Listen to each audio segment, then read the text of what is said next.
And from there, moving up to the next position, the rotary motion of the body continues and the wrists set even further.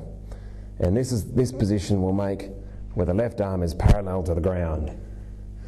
Now when the left arm is parallel to the ground, it shouldn't be parallel to the ball target line like so, it should be just inside it. So if you draw a line along that arm, it'll be pointing just to the right of the target. Now in this position, this is a position where a lot of good golfers will check their swing plane. The way to check the swing plane is to grab a couple of clubs and put them along the ball target line, and when you get into this position, the butt end of the club should be pointing at those clubs on the ground. That shows you that you're on plane. Just to show you in further detail, this is an important position. You've got to make sure you're on plane here. If the butt end of the club is pointing outside the ball target line like that, you're going to be flat. And when you get to the top of the swing, you're going to be laid off. And when you come back down, you're going to have a lot of problems. Same, if the butt end of the club is pointing inside the ball target line, when you get to the top, you're going to be inside the ball target line, and you're going to have problems coming back into the ball again. So make sure that at this point, the butt end of the club is pointing down at the ball target line. That's very important. Now, another point to note here is that the club face should be parallel to the left forearm, as it should be throughout the swing. Now, the way to do this is to maintain that dish angle that we talked about at the base of the left arm, at the left wrist, that we talked about at address. If the left wrist is bowing like that, you're going to have a closed club face and probably going to hit a hook or a pull or something. If the angle of this left wrist is too large at this point, it's going to be open and you're going to hit slices from there. So make sure that the club face is parallel to the left forearm, and you can make sure that you've done that if you've just maintained that dish angle that you created at address. Also, you can see here that the left arm is not parallel to the ball target line, it's just slightly inside it, as it should be. The next position that we're going to show you is the top of the backswing. So from that last position where the arm is parallel to the ground, to move into the top of the backswing, it's simply a rotary motion of the shoulders, turning them, if you can, to 90 degrees or further. But if you don't have that much flexibility, don't worry about it. Just turn them, as far as you can.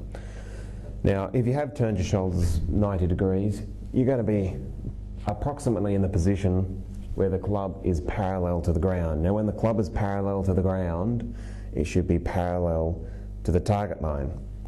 The golf swing basically is a rotary motion along a swing plane.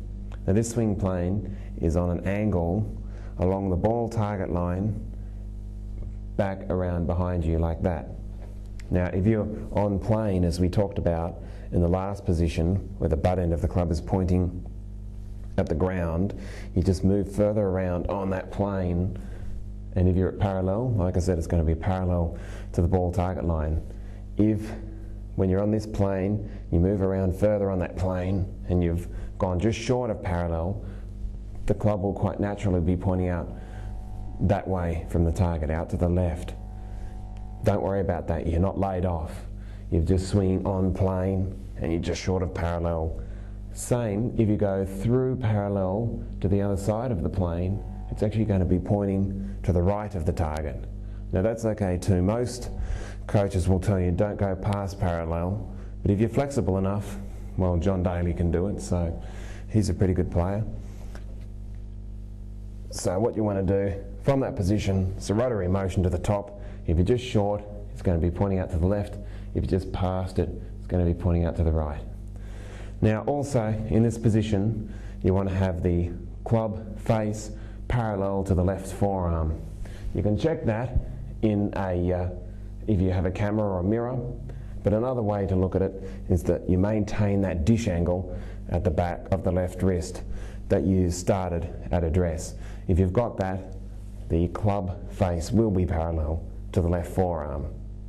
Now, this is another important position, as they all are, but this is where, from the top That's the top of the backswing, and you're going to swing down to impact. It's a position that a lot of golfers have a lot of problem with, being laid off this way. That's what we call laid off. So you've come off plane. If you're on plane there, you're probably not going to get into that position. That's why that position is so important.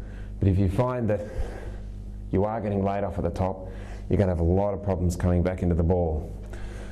Same, if you're coming in here in the last position where the butt end of the club is pointing inside the ball target line, that's when you're going to find yourself coming across the line like that. And again, you're going to have a lot of problems coming back into impact. So the points that you need to look at the top of the backswing and that you've stayed on plane from that position on that angled plane that we talk about. You stay on that plane, so if you're just short of parallel, it's pointing out that way. Just past parallel, it's pointing out that way. Or if you're parallel to the ground, it should be parallel to ball target line. And check that the club face is parallel to the left forearm. Talking about the flying right elbow a couple of times throughout the swing, making sure that at address the elbow's pointing out that way and pointing back to your hip. Now this is where it really shows up. That's a flying right elbow there. That's the correct position. So make sure that as you've swung back, you've folded the right elbow, and at the top it should be in that sort of position there, not flying out there. That's an important point. Now, one way to check that you're in the right position is to take a shot of yourself with a camera from a 45-degree angle behind you like that, and when you swing to the top, the right forearm should be parallel to your spine angle. That shows you that you're in the right position there. An important point to note about the entire backswing is that the flex of the right knee must be maintained all the way to the top of the backswing. You don't want to straighten it at all. You want to keep it flexed like that, not straight. And this creates a huge amount of torque where the upper body is coiling around and the lower body is resisting, especially the flex in the right knee. The left knee will be naturally drawn in. Don't deliberately move it in, but it will be naturally drawn in.